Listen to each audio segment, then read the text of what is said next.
Labas mergaitės. Šiandien aš jums parodysiu, kaip pasidaryti vitražinį drugelį. Tam mes pasinaudosime akriliniais dažais ir vaškiniu popieriumi.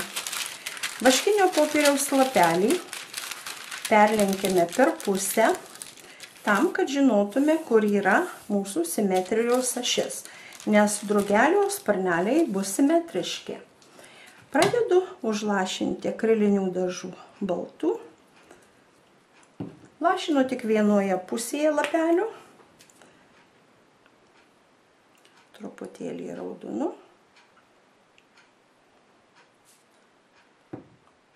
Ir mėlynu.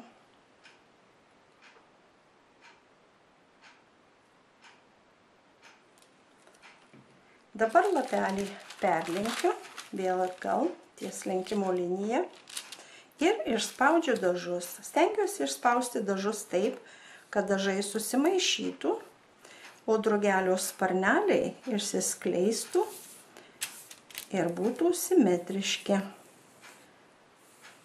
Štai. Taip.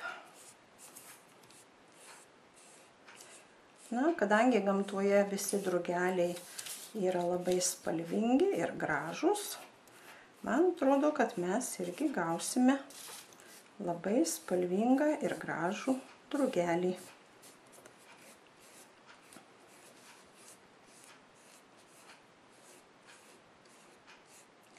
Na, teliks mums jį atskleisti, padėti išdžiūti ir pasikabinti ant lango stiklo, kai saulutė prašvies kiaurai langą ir apšvies mūsų drugelį, jis atrodys labai gražus ir spalvingas. Štai tokį drugelį gavome ir galime dar jam nupiešti ūselius.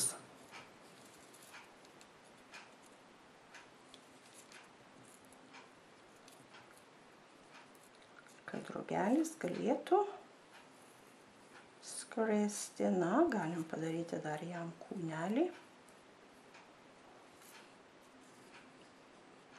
Ir štai mūsų drugelis pasiruošęs skristi. Iki!